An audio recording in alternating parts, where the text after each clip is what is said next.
All right, we're here at the Assembly of Yahshua in Interlachen, Florida. If you will send us your address, we will send you a Word of Yahweh Bible.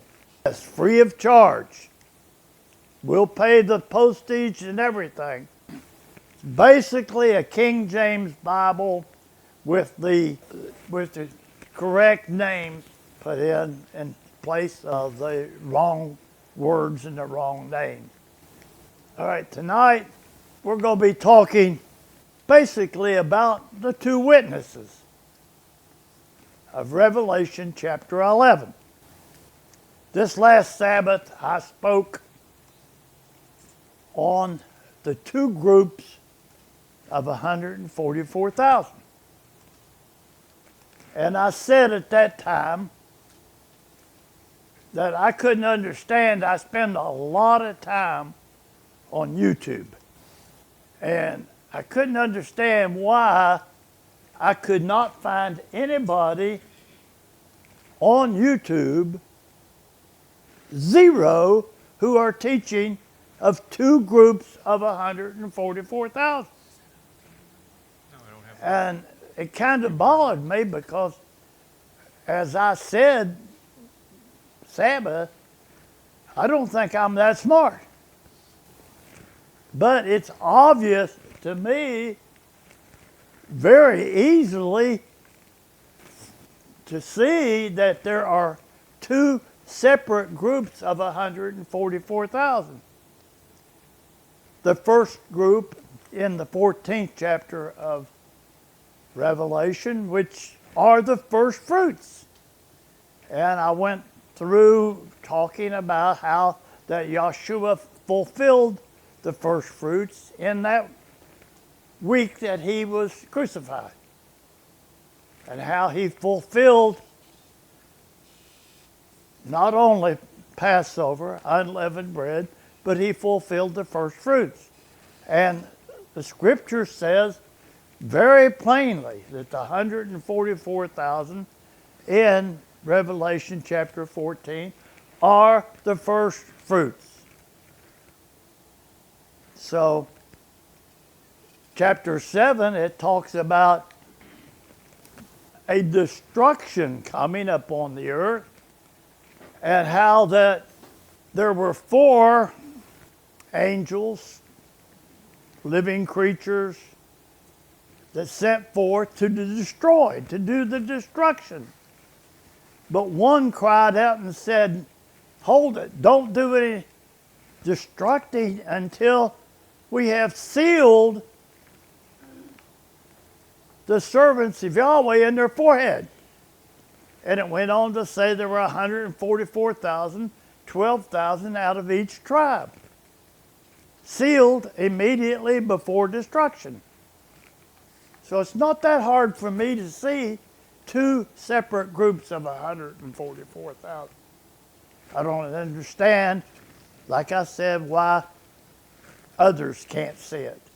Well, I think I've been praying a lot about it, and I think he always showed me some things. One thing he showed me was I enjoy going, like I said, to YouTube. Well, I went to some of our meetings on YouTube, some of our Bible studies on YouTube. And when I looked how pathetic I look compared to these guys on there that have all of this spatial effects and everything that they show on their teaching, and I looked at that and I thought that really, really looks pathetic. It looks to me like something, if I had to choose which one I'd rather watch, well, I'd rather watch one of these guys with all the spatial effects. Yahweh doesn't work that way. And that's what he's revealed to me. He doesn't work that way. You don't have to be spatial. You don't have to be pretty. You know, I made the point that if you think that Yahshua looked anything like these pictures and paintings and things that you see supposedly be him, you're mistaken. Scripture tells us that he was downright ugly. You know, he's not anything we would care to look at. So this is the way he works. And I want you to think that as we go through this tonight about these two witnesses. I'm calling this the two witnesses identified. Now, I found a lot of people teaching on the two witnesses. And I found several of them that realize who they are to a point. So let's get started. I want to have Brother Paul read Romans chapter 16, verse 25.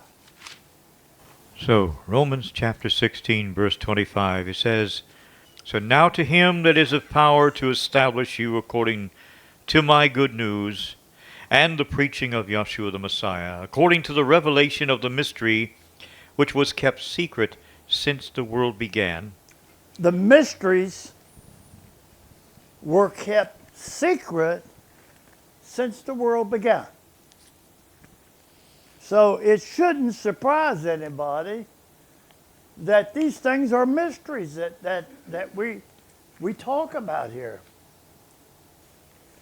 There was given to me a reed, like a rod.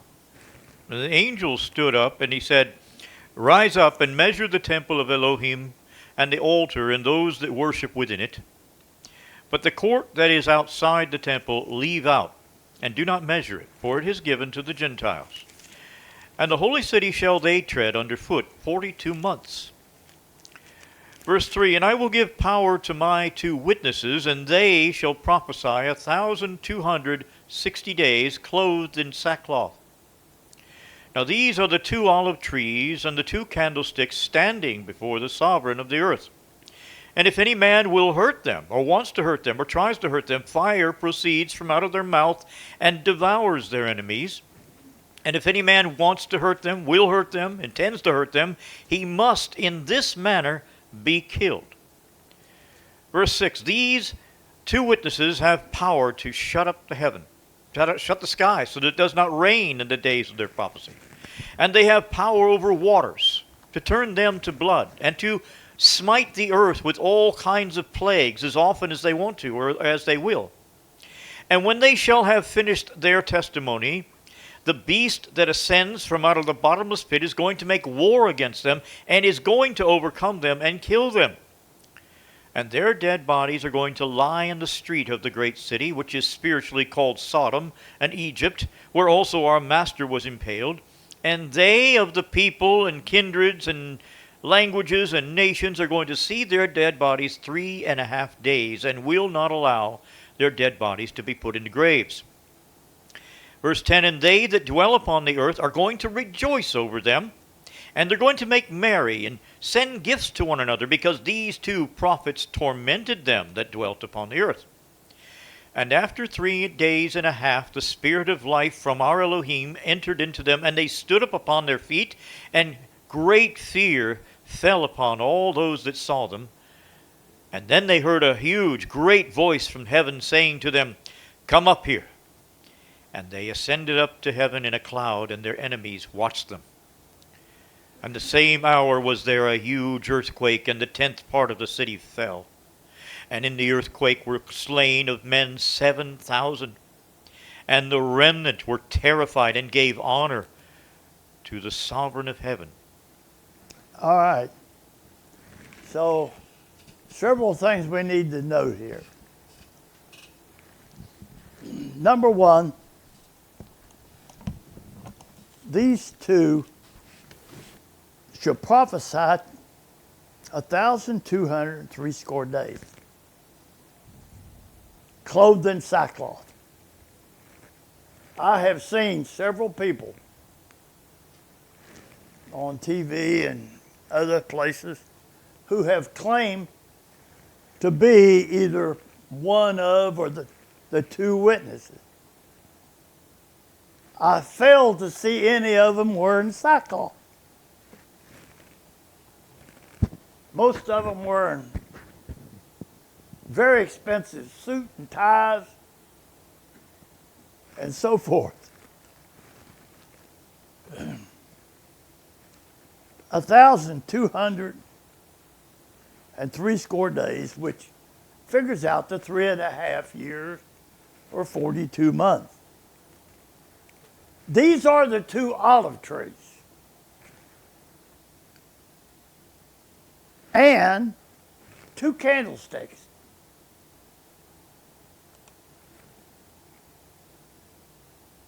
This gives us a clue of who they are. These have power to shut heavens, it rain not in the days of their prophecy, and have power over waters to turn them to blood, and to smite the earth with plagues as often as they will. This gives us a good clue that we're talking about Moses and Elijah. Okay? But let's go back to Zechariah chapter 4 and get another look. And the angel that talked with me came again to me, and woke me up like a man that's been wakened from out of his sleep. And he said to me, what do you see? And I said, well, I've looked, and I see a candlestick all made of gold with a bowl on the top of it. And its 7 lamps are on it, and 7 pipes to the 7 lamps that are upon the top of it. And 2 olive trees are by it, one on the right side of the bowl, the other on the left side of it. And so I answered, and I spoke to the angel that talked with me. And I said, well, what are these, my master? Well, then the angel that talked with me answered and said this to me. He said, do you not know what these are? I said, no, my master. He answered and he spoke to me, and he said, this is the word of Yahweh to Zerubbabel, saying, not by might nor by power, but by my spirit, said Yahweh of hosts. Who are you, O great, huge mountain? Before Zerubbabel, you're going to become a flat plain. And he'll bring forth the headstone of it with shoutings, crying, grace, grace to it. All right. So we see here, the golden candlestick with 7. It's actually the golden candlestick with 7 flames. But it has 2 olive trees, one on each side. All right, let's go on down. Well, let's do 10 also. All right, so I might as well go back to 8 and finish it out. All right, He said, on. Moreover, the word of Yahweh came to me, saying this. He said, the hands of Zerubbabel have laid the foundation of this house, and his hands are also going to finish it. And you shall know that Yahweh of hosts has sent me to you. For who has despised the day of small things? For they shall rejoice and shall see the plummet in the hand of Zerubbabel with those 7. And those 7 are the eyes of Yahweh, which run to and fro through the whole earth. All right, hold it right there. The 7. The 7 flames on the candlestick are the 7 eyes of Yahweh. Where are they sent? Throughout the whole earth. Which to run to and fro throughout the whole earth. Remember that. Which to run, this 7 eyes, with those 7, they are the eyes of Yahweh, which run to and fro through the whole earth. All right. Well, then I replied in answer to what he had shown me, and I said to him, well, what are these 2 olive trees on the right side of the candlestick and upon the left side of it? And I spoke again, and I said to him, What are these two olive branches which through the two golden pipes empty the golden oil from out of themselves? And he answered. And he said, Do you not know what these are? I said, No, my master. And he said, These are the two anointed ones that stand by the sovereign of the entire earth. All right. These two, the two witnesses. The two witnesses are the two olive trees, but they are also part of the candlestick. They are two flames on the candlestick, but they are the olive branches. So when we get to chapter 11, he said these are the two olive trees and are the candlestick. You have to remember, all these things are written in mystery. You remember the first verse that we read back in Romans chapter 16? These mysteries which were hidden since the beginning of time. So let's say that we understand the only one in the Torah who was able to stop the rains, to shut up the heaven, that it rain not. There was only one, right? Eliah or Elijah. And there was only one in the Torah who turned water into blood and brought plagues as often as he would. So there again, we're looking at Moses and Elijah. Matthew 17:3. And behold, there appeared unto them Moses and Elijah talking with Yeshua. Mark chapter 9, verse 4.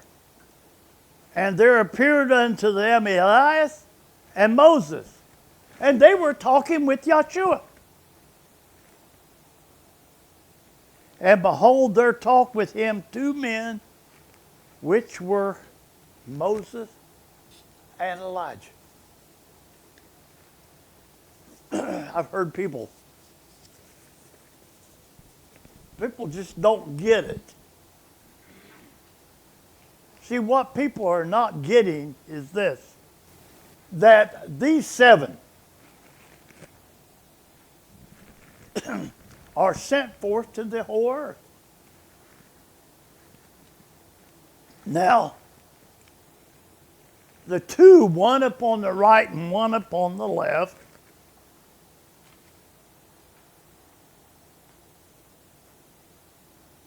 are called at certain times Moses and Elijah. They're called that to help us in identity. They're called other things.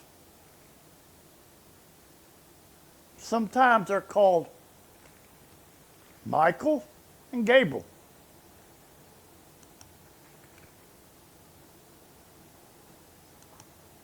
Let's, it said there, these two that stand before the Yahweh of the whole earth, right? Well, let's go to Luke chapter 1. There was in the days of Herod, the king of Judea, a certain priest named Zechariah. He was of the course of Abia, and his wife was of the daughters of Aaron, and her name was Elizabeth. They were both righteous before Elohim. walking, living their manner of life in all the commandments and ordinances of Yahweh, blameless. And they had no child, because it was that Elizabeth was barren, and they were now well stricken in years. And it came to pass that while Zechariah executed the priest's office before Elohim in the order of his course, according to the custom of the priest's office, his lot was to burn incense when he went into the temple of Yahweh. And the whole multitude of the people were praying outside at the time of incense, and there appeared to him, to Zacharias, by an angel of Yahweh, standing on the right side of the altar of incense. When Zacharias saw him, he was troubled, and fear fell upon him. But the angel said to him, "Do not fear, Zechariah, for your prayer is heard, and your wife Elizabeth shall bear you a son, and you shall call his name John, Yochanan. And you shall have joy and gladness, and many shall rejoice at his birth, for he shall be great in the sight of Yahweh. And he shall drink neither wine nor strong drink, and he shall be filled with the Kodesh Spirit, even from his mother's womb. And many of the children of Israel shall he turn to Yahweh their Elohim. And he shall go before him in the spirit and power of Eliah, to turn the hearts of the fathers to the children, and the disobedient to the wisdom of the just, to make ready a people prepared for Yahweh." And Zechariah said to the angel, "Well, how is it that I shall know this? For I'm an old man. My wife she's well stricken in years." And the angel answering said to him, he said, "I am Gabriel. I am one that stands in the presence of Elohim, and I am sent to speak to you and to show you these glad tidings. And look, you're going to be dumb, unable to speak, until the day that these things are going to be performed, because you do not believe my words, which are going to be fulfilled in their season." Backing up here to verse 19. And the angel answering said unto him, "I am Gabriel, that stands in the presence of Elohim." All right? Let's go on over here to verse 25. Well, verse 26. Okay. "And in the 6th month, the angel Gabriel was sent from Elohim to a city of Galilee named Nazareth. He was sent to a virgin espoused to a man whose name was Joseph. He was from the house of David, and the virgin's name was Miriam. The angel came in to her and said, 'Hail, you highly favored one. Yahweh is with you. Blessed are you amongst women.'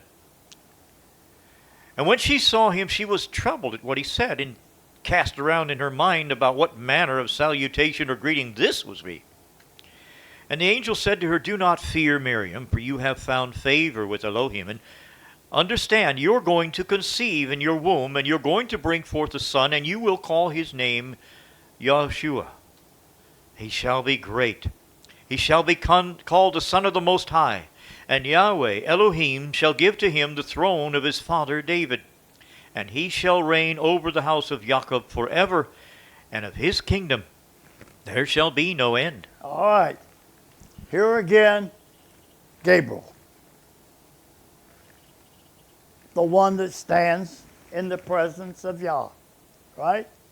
Is that what we were told in the 4th chapter about the 2 olive trees?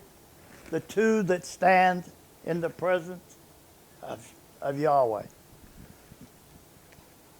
Revelation chapter 5, verse 6. "And I beheld, and lo, in the midst of the throne, and of the 4 beasts, and in the midst of the elders, stood a lamb as it had been slain, having 7 horns and 7 eyes, which are the 7 spirits of Elohim, sent forth unto all the earth." What I'm trying to do is try to show you how some of these things fit together. Zechariah chapter 6. "And I turned and lifted mine eyes, and looked, and behold, there came 4 chariots out from between 2 mountains. The mountains were mountains of brass. In the first chariot were red horses. In the second chariot, black horses. And in the third chariot, white horses. And in the fourth chariot, grizzled and bay horses. And then I answered and said unto the angel that talked with me, What are these, my master? And the angel answered and said, These are the four spirits of the heavens, which go forth from standing before the sovereign of the whole earth. All right, now, we had the two sovereigns of the heavens that stand up on the left and up on the right, actually. That's what the olive trees show us.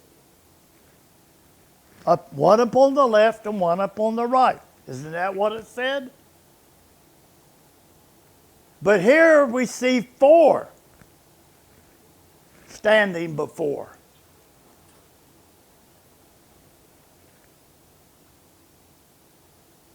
In the first chapter of Ezekiel,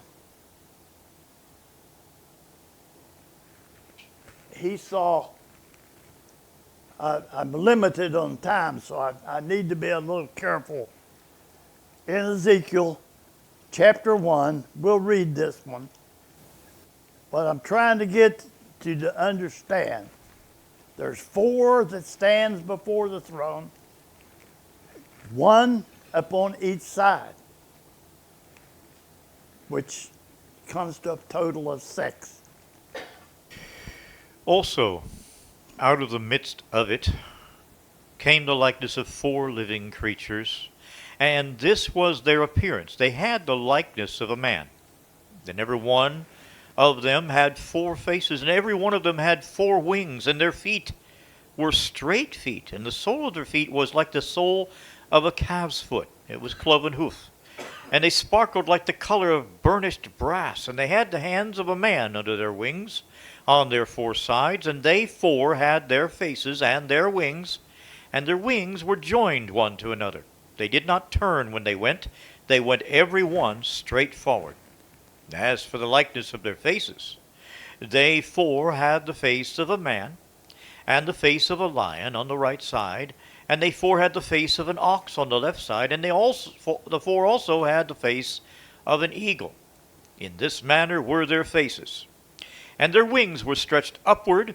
2 wings of every one were joined to one another, and 2 covered their bodies. And they went every one straight forward to wherever the Spirit was to go. They went, and they did not turn when they went. As for the likeness of the living creatures, their appearance was like burning coals of fire, and like the appearance of lamps. It went up and down among the living creatures. And the fire was bright, and out of the fire went forth lightning. And the living creatures ran and returned like the appearance of a flash of lightning. And now, as I watched the living creatures, look, one wheel upon the earth by the living creatures with his 4 faces. The appearance of the wheels and their work was like the color of a beryl. And they 4 had one likeness, and their appearance and their work was as it were a wheel in the middle of a wheel. When they went upon their 4 sides, and they did not turn as they went. As for their rings, they were so high, they were dreadful, and their rings were full of eyes round about the 4 of them. And when the living creatures went, the wheels went by them. And when the living creatures were lifted up from the earth, the wheels were lifted up. Wherever it was the Spirit was to go, they went. There was their spirit to go. And the wheels were lifted up over against them, for the spirit of living creatures was in the wheels. When those went, these went. When those stood, these stood. And when those were lifted up from the earth, the wheels were lifted up over against them, for the spirit of the living creature was in the wheels. And the likeness of the firmament upon the heads of the living creature was like the color of the terrible crystal stretched forth over their heads above. And under the firmament were their wings straight, the one toward the other. Every one had 2 which covered on this side, and every one had 2 which covered on that side their bodies. And when they went, I heard the noise of their wings, like the noise of huge, great waters, like the voice of the Almighty, the voice of speech, like the noise of a host. When they stood, they let down their wings, and there was a voice from the firmament that was over their heads, when they stood and had let down their wings. And above the firmament that was over their heads was the likeness of a throne. like the appearance of a sapphire stone. And upon the likeness of the throne was the likeness like the appearance of a man above upon it. And I saw like the color of amber, like the appearance of fire round about within it, from the appearance of his loins upward, and from the appearance of his loins downward. I saw what looked like the appearance of fire, and it had brightness round about. Like the appearance of the bow that is in the cloud in the day of rain, so was the appearance of the brightness round about it. This was the appearance of the likeness of the splendor of Yahweh. And when I saw it, I fell on my face, and I heard a voice of someone that spoke.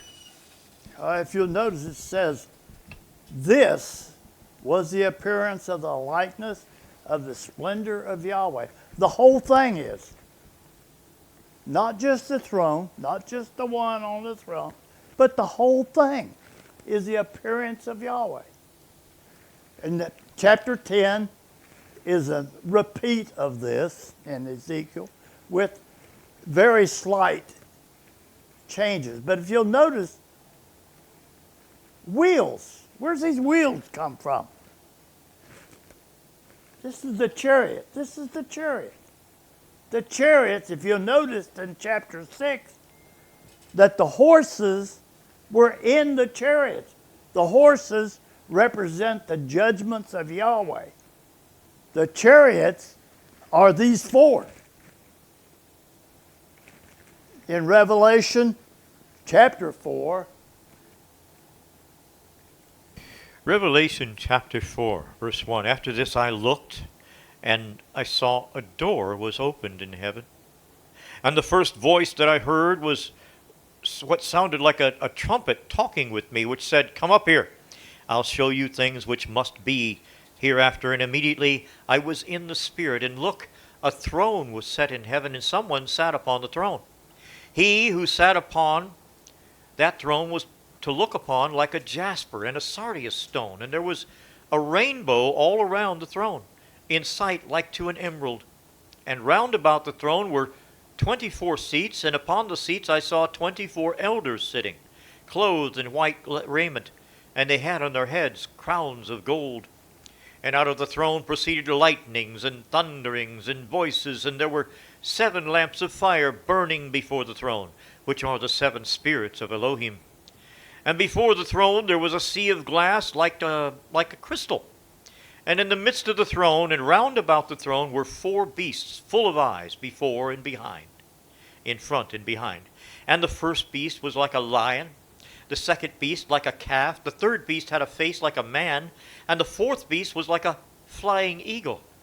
And the 4 beasts had each of them 6 wings around him, and they were full of eyes within, and they did not rest day and night, saying, Kodesh, Kodesh, Kodesh, Yahweh, El Shaddai, who was and is to come.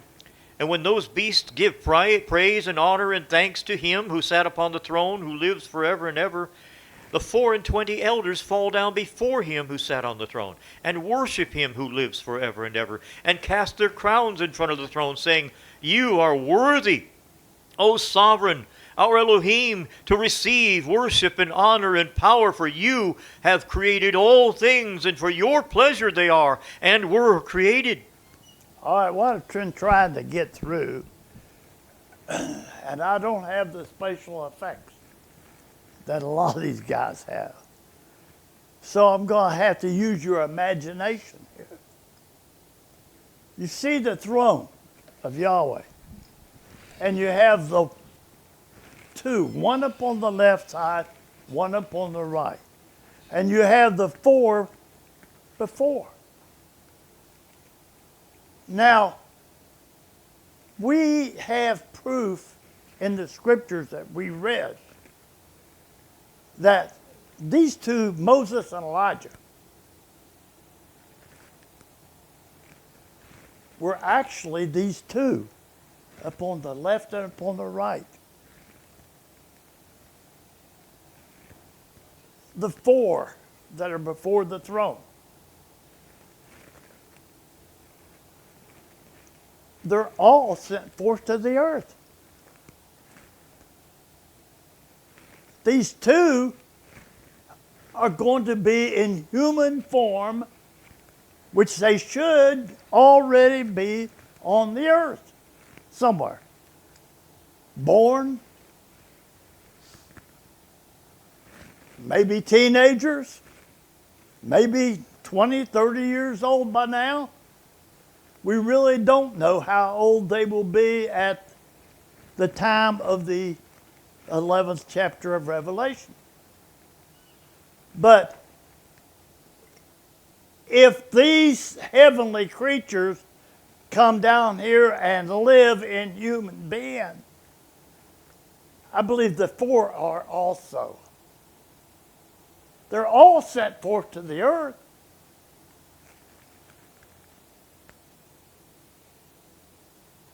Now think about this a little bit. Yahshua stood one day and he said, "What'd you go out to see? Did you go out to see somebody dressed up in nice clothes? Or did you go out to see this man who looked like a wild man?"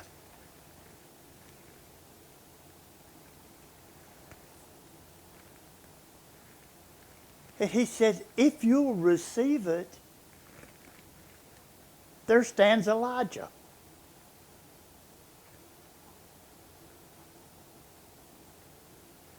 In flesh and blood. Well, wait a minute. Elijah lived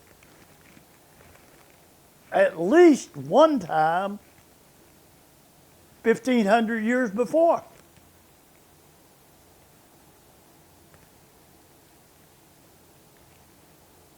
Moses lived, 2,500 years before.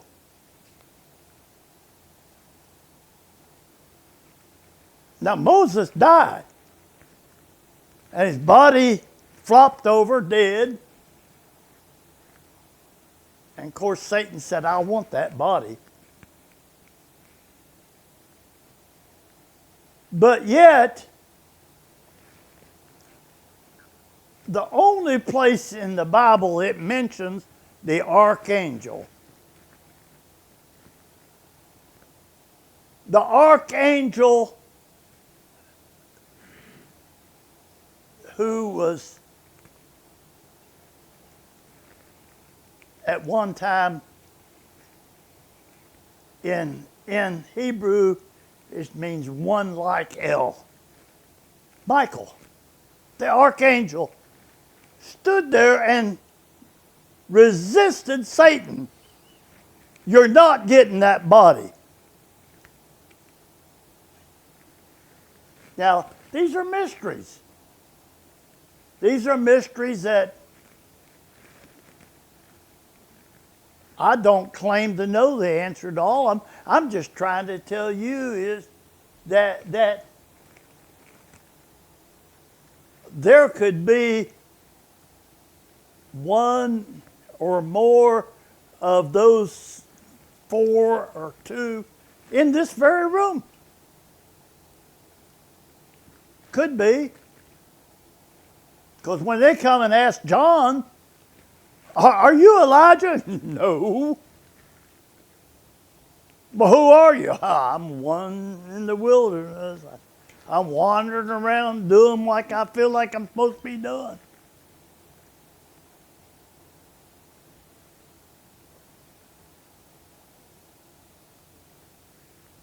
I believe that Yahshua showed us some mystery. When he went to raise the dead, he put away everybody except three, right? They were called John, James, and Peter. Kepha, Yochanan, and Jacob. When he went up on the mountain to be changed, to show himself, and to see Moses and Elijah there talking with, three only went. The rest of you, no, you can't go.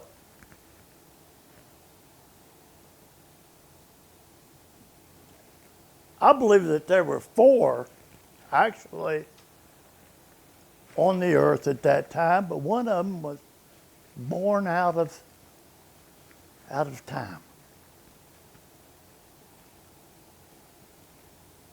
I believe that Paul, Jochanan, Jacob, and Cephas were actually those 4 in human form. And did they know who they were at that time? I don't think so. I don't think Paul knew until he went up into the 3rd heaven himself. And he heard things that he's not allowed to say to anybody. And then he said, yeah, I'm one born out of time.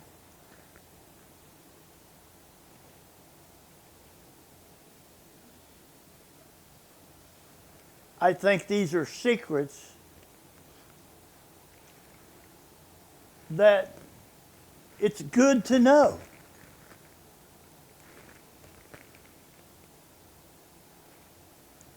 And I wish I had the special effects that some of these guys have to show these things to you, but you've got to use what Yahweh give you, your imagination, and picture this yourself. Picture these 4 dreadful looking things before the throne. These 2. Go to Daniel chapter 10, verse 8.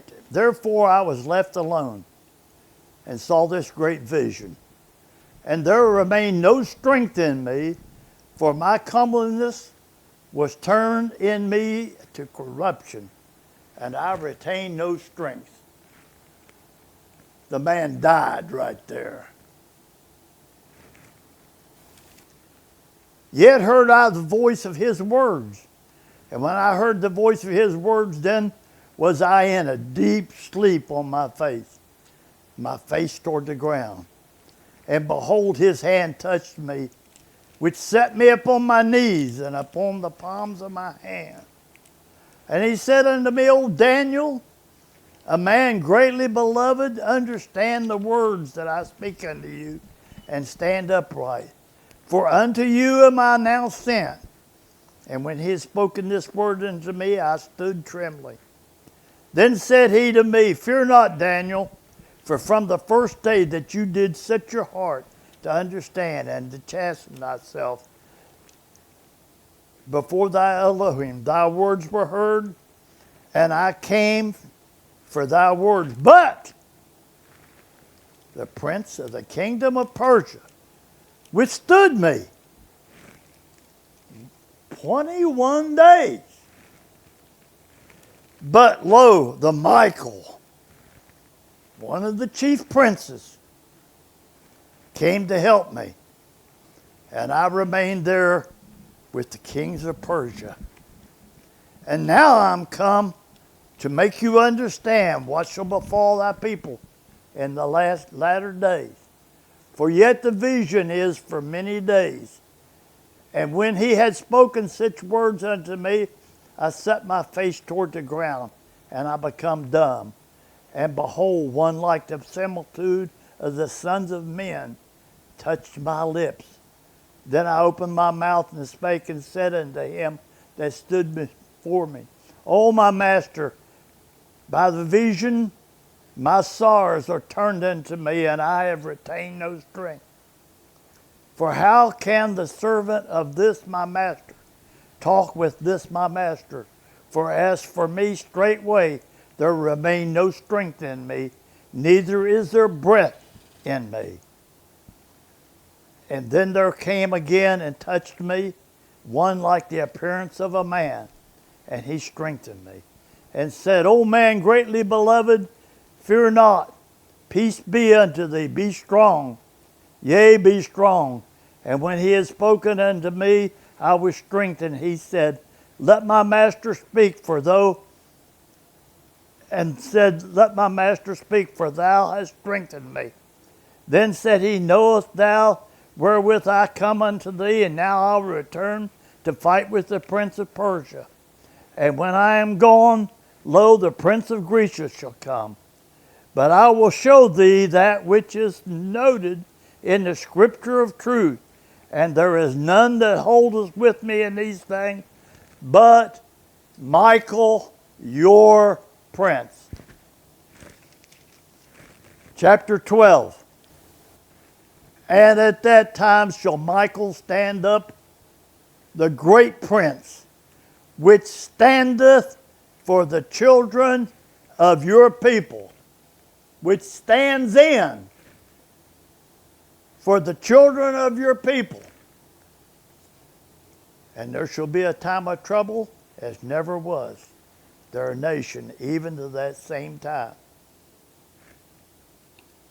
If you can't understand or see through here how that Michael and Gabriel seem to be very, very much like Moses and Elijah. And I believe that the name of Moses and Elijah is given to us simply to give us an idea of who these two are on the earth.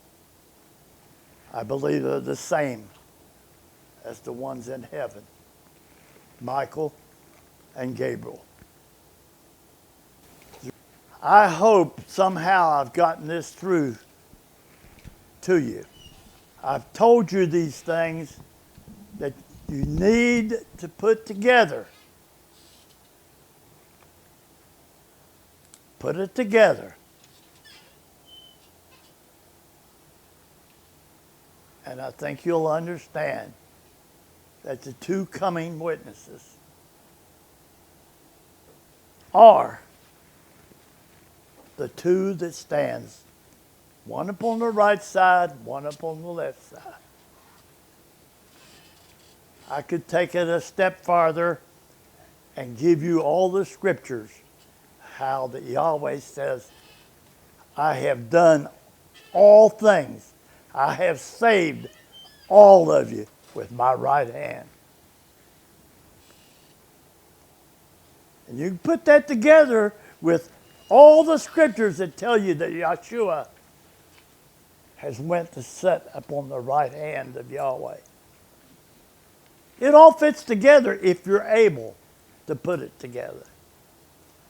And I'm sure that there'll be plenty of people that'll try to take it apart.